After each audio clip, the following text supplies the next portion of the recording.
The content just writes itself. So, as you've no doubt heard by now, PlayStation has announced that they are not going to be making any more discs and physical-based media as of January 1st, 2028. For their PlayStation consoles. For PlayStation 5, that means no more disc-based games, no more physical-based games. And that obviously means that if there is a PS6 coming out, that it's going to be digital only. Why would you put an optical drive in it if there aren't going to be any discs? So obviously the internet is very upset about it. But here's the thing. Do we really care about physical discs? Is that really what the problem is here? The disc itself isn't the issue. The real issue is preservation and, again, unfortunately, because the topic just keeps coming back to this, ownership. It's a constant attack on our ability to own anything because it's much easier to control a population if they don't control their own belongings, if they don't control their money, and certainly, you know, in just like history you've seen, if they can't even control language, then they're definitely not going to be able to communicate with each other. There are so many reasons why we could make like 10 videos just on the topic of the loss of ownership being really the true loss of being human. But I'm not going to take it that far. Let's talk about PlayStation, because there's an argument, there's a counter argument, there's a counter argument, and then I've got like a counter argument. Let's just lay it out here at the start, because I don't want to string these things out and like only mention things at the very end of the video. The argument is that killing physical media is obviously bad, right? And why is it bad? Because now we can't own the game. So even though a lot of these games, they need day one updates, which we also dislike, certainly like with game key cards, like you get the license for the game, but then like the game itself has to be like completely downloaded from the internet. That's like more common with the whole game key card thing on Nintendo Switch. The issue, of course, is that if the server gets shut down, even if you've got the license to play the game on a game key card or disc, which is your license, if there's nowhere to download the game from, you're stuck. You just can't play the game that you spent probably $70 or $80 on. We actually know that this is the future because in the exact same tweet, I'm not even joking about this, in the exact same tweet, there's also a link to the shutdown of the PS3 and PS Vita stores. If you already own stuff, for the foreseeable future, you'll still be able to download that stuff. But again, it doesn't say forever, it says foreseeable future. And we've seen other eShops and electronic stores shut down eventually. So obviously the first reaction is killing physical media is a bad thing. Like this is the sort of console where you were able to buy a disc and actually, you know, even if the server gets shut down, even if I don't have the internet, I can still put the disc in and play, you know, version 1 without any of the fixes and bug fixes and updates for it. At least I could still sort of play the game. And that's what I paid my money for. I paid for version 1 of the game. Like I didn't pay for the early access on PlayStation when the disc arrives. It's understood that that is the game, or at least it was understood that that was the game. But you know, even on like games like Street Fighter, as soon as like, you know, you got a couple years into it, like the game is unrecognizable to the version that actually arrived on the disc. So is it even preservation if you can keep these discs? Which brings me on to the counter argument.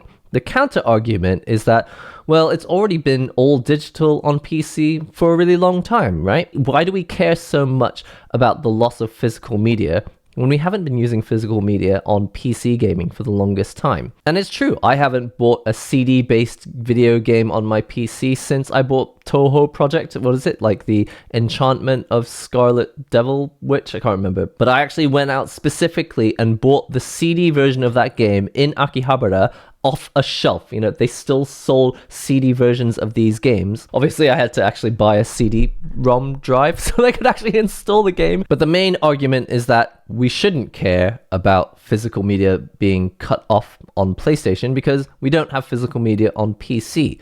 But the main counter argument to this is that on PC, we can still access those files. We can copy them to another drive and we can still access them on other computers. Even if Steam shuts down, certain games, I think, what was it, like Cyberpunk is like, there's only a few games I think that actually do this. Certain games actually allow the game to be installed even without the platform like Steam. And from the tweets I've seen, it seems like GOG is also a platform that sells games where even if the platform delists the game, you can still install the game on your computer as long as you have the files backed up somewhere. So yes, PC has been all digital for a very long time, but we actually still have access to the files. And even if there is DRM, because it's on a PC, it's just much easier to hack that DRM. Hopefully no one feels the urge or need to hack into the DRM while the game is still being sold. But if they decide to delist it from the server, and we really have no choice, it's like a game from 15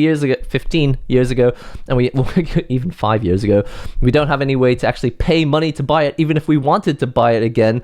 I guess the only thing we can do is just hack the DRM on the versions that we already paid for. At least we can still play the game. Obviously, that's going to be significantly harder on a PlayStation because it's not running Windows or Linux or Mac OS. It's running this very closed system, which is, as far as I'm aware, significantly more difficult to hack. And until the console itself has been fully hacked, which often takes years after the actual platform has died and been discontinued, everyone is stuck. They just can't play anything. There's actually a possibility that they'll never be able to play those games again, the ones that they purchased. Which brings me on to the counter argument, which is that the issue isn't really that we need discs. So I can imagine being the exec in a Sony office and then thinking, well, RAM prices keep going up, which is probably partially our fault, but not fully our fault.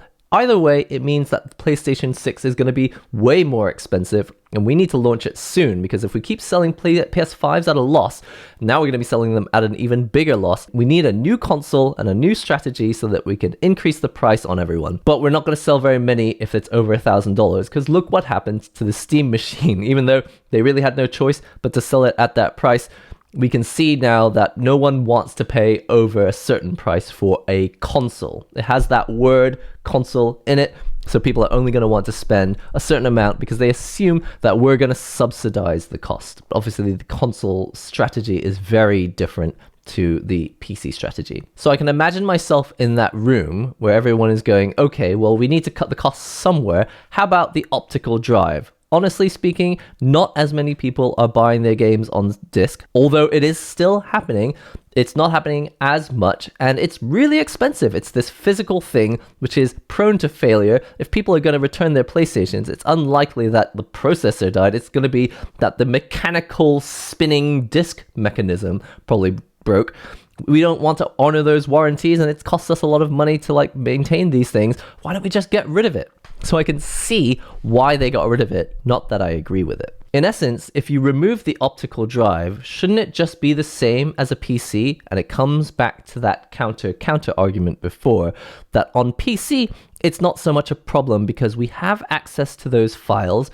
We can hack them if necessary. Sometimes the platform doesn't even require that we hack them. It just allows us to play the game and just copy it to as many computers as we want, and that's not an issue. The thing about the PC is that it's open. I can put other installers on there. I don't even need installers. I can go directly to the dev and pay them money. They can send me an executable file, which presumably won't be signed by Microsoft, but if I trust the publisher, I can just install the game from some indie developer who just sent me an executable file. You cannot do that on a closed platform. That's the whole point. They have to get their money from somewhere. They're going to sell you a subsidized, hopefully affordable console, and in exchange, they're going to sell you more expensive video games or subscription services. The money has to come from somewhere, otherwise, why bother doing it? So the solution probably isn't that we need to keep the optical drive. We just need to make consoles more like PC. And unfortunately, economically, that's just not how it works. If they made the console an open system like a PC, they would just have to charge more for the console. And then the whole economic system falls apart, because the reason that it's such an enticing thing to buy a PlayStation at all is because it's simple, it's easy, and it's a little bit cheaper than trying to spend money on a gaming PC, which won't have the exclusives anyway. It just seems obvious that keeping the optical drive isn't the actual solution here. It's finding a way for PlayStation to exist in an all-digital future. Because really, all we care about is game preservation and ownership. If they could find a way to make it clear to us that we could still have access to our games after they cut the servers off, we would be less bothered about the fact that there's no optical drive. Even if I burnt my own optical media, if I have a Blu-ray drive or something and I spread it over like 7 different discs, if there were a system to do that, it wouldn't be a big problem. Most people probably wouldn't do it. Most people probably wouldn't want to do it. But the fact that it could be possible would be really important, because if it's not possible at all, we just see things come into the world, we pay money for them, and then they're gone in this glorified, you're renting it, actually, system. You'll own nothing, and actually, there's nothing after that word. It's just, you'll own nothing. Before, there was hope. It's like, you'll own nothing, comma, and be happy. Wasn't that the original phrase from like the World Economic Forum or whatever? That was the phrase. It was, you'll own nothing and you'll be happy. But now it's just, you'll own nothing, period. Full stop. End of sentence. There is nothing else. You'll own nothing. Get over it. It's not even get over it. It's just, you'll own nothing, and that's it. I don't think it has to be that bleak, though. And obviously, Sony is a very powerful brand. They don't want us to hate them, because if we hate them, we're not going to spend our money on them. I'm sure that they want to find a solution, but I don't think the solution is going to be, oh, actually, we are going to put an optical drive in it after all. Because obviously, we kind of don't need the optical drive. Like the fact that every time I put a disc in my PlayStation, I'm a little bit nervous that I'm going to scratch it. Optical media has always made me feel a little bit nervous, but at least it did exist. On a PC, we don't have optical media, but we can back things up. We can copy files. We know exactly where the folders are. We can copy them to somewhere in the hope that maybe in the future, we might be able to hack through the DRM in that game. Honestly, for most games, I assume that the DRM has already been hacked, so that's why people don't really care about, the lack of an optical drive or a physical version on PC. Some games do get released on physical for PCs. There's companies like Limited Run Games that make, limited physical releases for certain games. I assume that most people buy those and don't actually put them in the computer and actually don't even load them. It's just the peace of mind, and also just as a product, it's nice to know that you had a physical version of the game. Just to be clear, I'm not supporting this decision. I'm not saying that getting rid of the optical drive is fine and we should forgive Sony, because the real issue here is not that they got rid of the optical drive. The issue is that they got rid of the optical drive, or sorry, they're getting rid of disc-based production. They're not making any more discs and physical games, and they haven't provided any kind of replacement. What are we going to do to preserve the games? Because at least before, if we had the disc, we could install version 1. Honestly, even that wasn't very good, because the word is the day 1 update. It's really sad, but even the game that you have on your disc, that's not even usually a playable version of the game. There's usually so many bugs in it that there's a day 1 update. And, especially on this channel, I talk about fighting games a lot. The game, after maybe just a few months, is unrecognizable to the version that they shipped on day 1. That's just how these games are. What we want is the ability to choose. When we've got a version of the game that we like, or ideally, we can keep all the versions of the games, and we should be able to back up any one of those versions of the game that we want so that we can load it back up again. And why not, right? We paid the money for it, so shouldn't we have the access to it for as long as we want? If they are not interested in creating a system where we can actually back up our PlayStation games to an external drive and still access them even if they turn the servers off, then the only alternative really is to change the purchasing system. You know that on iPhone, they actually changed the word free. It used to actually say, like, I've been using an iPhone long enough that I remember this, but it used to say free if you didn't pay anything for an app. They got rid of it because the legislation said, actually, it's obviously not free. You're getting not a cut down version of this thing. To get the real product, you do end up having to pay in-app purchases. So they changed it to the word get. But it goes one step further, because in PlayStation world, generally we are not getting anything for free. Almost everything costs a little bit of money. And we all believed that we owned these things, but as you can see, PS3 Store getting shut down, PlayStation Vita Store getting shut down. If they're not going to provide the alternatives that we require to actually own things that we have paid money for, they need to just change the system so that the button doesn't say buy. It cannot say the word buy because we're not buying anything.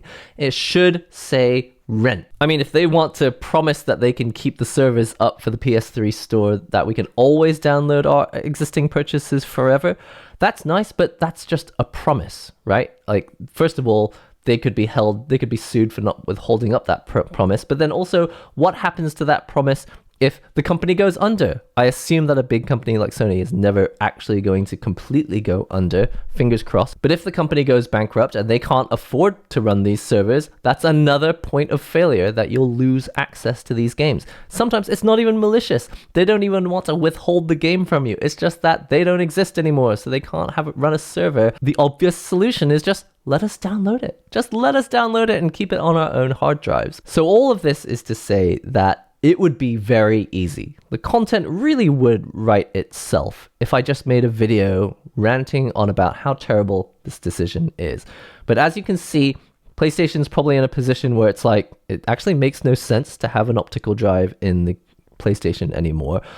But unfortunately, they haven't followed up with what replaces it. At the moment, we have the illusion of preservation because we have the disc. It's like, oh yeah, I can still play the game anytime I want. Like, you really can't. You can only play version 1 of that game, and that's really not the game that it ends up being after the bug fixes. Really, what we need is something better than optical media. It's okay if the platform stays closed. That's part of their economic strategy. If that means that they can sell cheaper consoles and, reap the costs back on their licensing of the actual selling of the games, that's fine. That system doesn't have to change. But what does have to change is they need to replace the loss of the physical media with some kind of option for us to back these things up. The real loss relates to ownership, but it's actually the loss of control. I don't know when the servers are going to shut down. I can't share the game with someone. I can't give them the disc to let them play the game. It's obvious today what we're losing in terms of not having physical media available. But what all of this exposes isn't really that it's the optical drive or physical media that's the problem. It's just the system of the console. It's a very closed system, and really they can decide what happens, when it happens, and when you'll just lose access to things. So hopefully I've explained my thoughts as clearly as possible on this topic. I think it is a little bit deeper than just, okay, Sony bad, they got rid of the thing we liked, because I think the system already wasn't really working. Like, they had these discs, but they were like 0.99 versions of these games. Day one updates. What you had on the disc wasn't really the final game anyway. What I'm hoping to see as a result of all this isn't necessarily the continuation of physical media, but hopefully kind of an improvement, because what I'd really like is some kind of way to back up and preserve all the versions of the game that I want, not just the one that was shipped on day one, because honestly, I feel like the day one version of the game has never really been of that much value anyway. Like, in principle, it was always nice that we had a version of the game to play, but realistically, that wasn't the version of the game that we wanted to actually preserve. Hopefully, what we actually get is some kind of system where we could actually back up whatever version of the game that we like and wanted to keep forever, and maybe that could involve putting it on a hard disk that doesn't have to be PlayStation branded or anything, or maybe burning our own discs, which sounds ridiculous, but at least it could be possible. At the moment, the optical disc really only gives me version 0.9 of Street Fighter V, and that's not really the version that I actually want to keep. Truth be told, I obviously don't know what the true solution is. Maybe there is no solution. Maybe just running a closed system like console gaming isn't compatible with video game preservation. And if that is actually the case, maybe optical media was the only reason that we still felt like there was still value in buying console games. Maybe this is the end of console gaming. I mean, I think we've thought that multiple times over the past couple decades. It's like, maybe PlayStation 4 is the end. Maybe PlayStation 5 is the end. Maybe PlayStation 6 is the end. It keeps extending, and I think we kept letting it extend because we're like, well, at least it's a form of video game preservation. Like, they keep making these games on disc, so even if the company shuts down, we can still put those discs in and at least play a version of the game. But it's not ideal. Anyway, I'm sure you all have plenty of comments on this topic, and I really do think it's a little bit deeper than just, Sony bad, why did they take away the thing we want? Because I think the thing that we wanted was kind of flawed from the beginning, but obviously they do need to replace it with something, and it is disappointing that there is no replacement for physical media. What that actually ends up looking like, I don't know. Maybe you have an idea. Let me know in the comment section below. Anyway, I've been NihongoGamer. That's all for this one. I'll see you real soon.